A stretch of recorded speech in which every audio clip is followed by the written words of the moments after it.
Even the most powerful man in England could not command his own flesh. When Henry VIII died in 1547, his body decayed so quickly that it horrified his courtiers.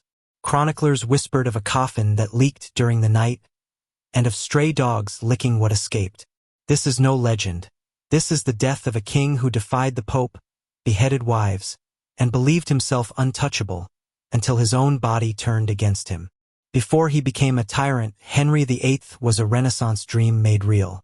Born on June 28, 1491, Henry Tudor was never meant to be king.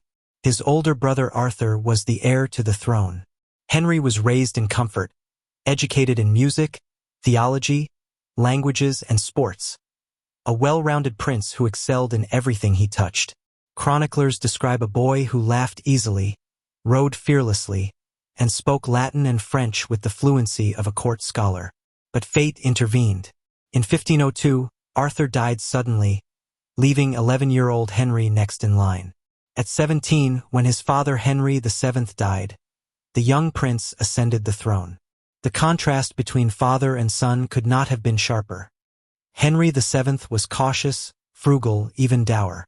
Henry VIII was bold, lavish, and full of life. He cut a dazzling figure, 6'2", towering for his age, with broad shoulders, a narrow waist, and reddish-gold hair that glinted in the sunlight. A Venetian ambassador famously declared that Henry was the handsomest potentate I ever set eyes on, a living symbol of chivalry and strength. At first, he ruled like an ideal Renaissance monarch. He loved music, writing, jousting, and feasting. He married Catherine of Aragon, his brother's widow, forging an alliance with Spain. He surrounded himself with brilliant advisors like Thomas More and Cardinal Wolsey. For a time, England basked in peace and prosperity. But beneath the splendor, cracks were already forming. Henry's obsession with securing a male heir drove many of his later decisions that would transform not only his reign, but the entire English nation. Fast forward to January 1536. Henry VIII was no longer the young prince of legend. He was 44, still vigorous, still proud, but desperate to prove he had not aged. That winter, Henry entered a jousting tournament at Greenwich Palace. The lists were packed with spectators, the air sharp with cold and excitement. The king, armored and confident, charged down the tilt-yard on horseback. But then came disaster. His horse stumbled at full gallop, crashing to the ground and pinning Henry beneath its massive weight. Witnesses gasped as the monarch lay motionless. For 2 hours, he was unconscious, and courtiers feared England was about to lose its king.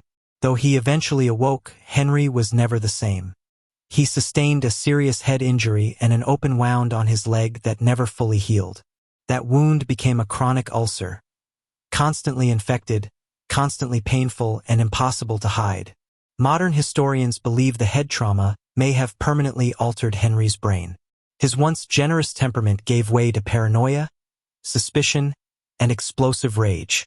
In the same year as his accident, he condemned his second wife and Boleyn to death on charges most historians now view as fabricated. The Greenwich Fall was more than a personal tragedy. It was the moment a Renaissance prince began transforming into a feared tyrant. As Henry's injury worsened, his body changed dramatically. Once athletic, he ballooned to over 400 pounds. His waistline expanded from 35 inches to more than 50. Servants had to install pulley systems to move him between rooms, and doorways were widened to fit his bulk. The ulcer on his leg, the king's greatest humiliation, became notorious. It emitted such a powerful stench that courtiers could smell him long before he appeared. Yet no one dared show disgust. A single grimace could lead to accusations of disloyalty, even death. Henry's diet only deepened his decline. Royal records show he consumed 4,000 to 5,000 calories a day. Roasted meats, rich pies, and oceans of wine and ale. Vegetables were almost entirely absent. The result was uncontrolled diabetes, gout, and possibly congestive heart failure.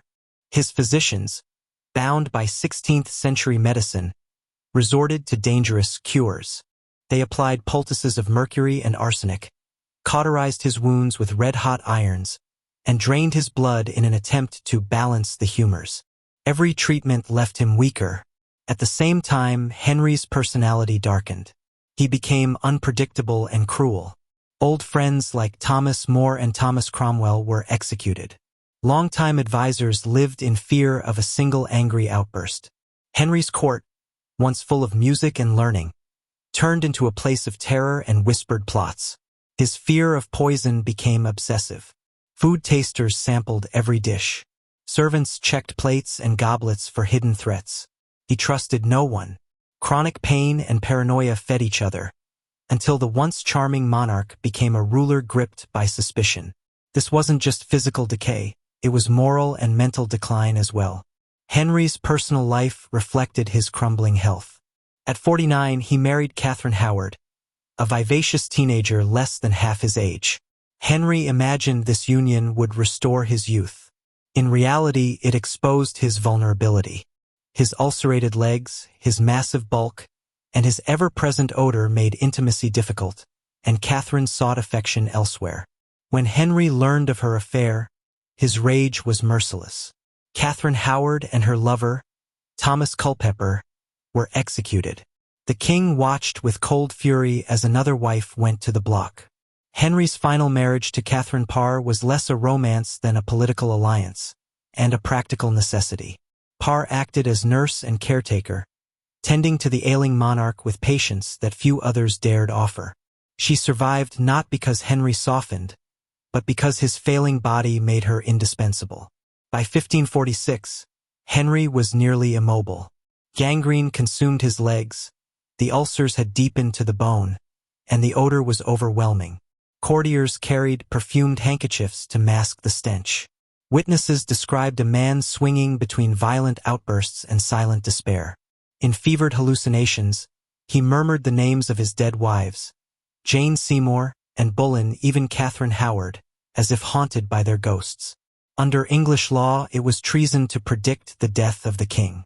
No one dared speak openly of his decline, even as it became impossible to ignore.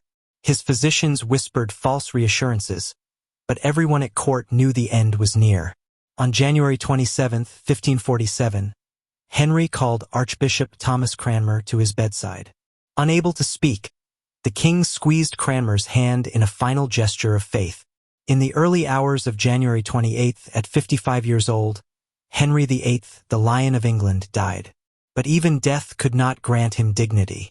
His immense body made embalming difficult. The coffin prepared at Sion Abbey was sealed in haste, but not well enough. Chroniclers report that it began to leak during the night. According to legend and several contemporary accounts, stray dogs were found licking the fluids that escaped. To Henry's enemies, this seemed like divine justice. To his allies, it was an unspeakable humiliation. Henry was buried at St. George's Chapel, Windsor Castle, beside Jane Seymour, the only wife who gave him a legitimate son. But that son, Edward VI, ruled for only 6 years before dying young. Henry's desperate quest for a male heir, the cause of so much bloodshed and political upheaval, ended in failure. Ironically, it was his daughters who shaped England's future. Mary I briefly restored Catholicism in a violent reign. Elizabeth I, daughter of Anne Boleyn, ushered in the golden age of English history. The grotesque death of Henry VIII is more than a medical tragedy. It is a lesson in power and mortality. Here was a man who broke with Rome, founded the Church of England, and ruled as if his will alone could shape reality. Yet no king can command his own body. No crown can stop disease or decay. Historian Allison Weir notes that Henry's transformation, from Renaissance prince to paranoid tyrant, is one of history's most chilling studies in absolute power. His body rotted, his mind unraveled, and his court lived in terror of his wrath. In death, the myth of royal invincibility collapsed with him. Beneath the crown lay a frail, suffering man.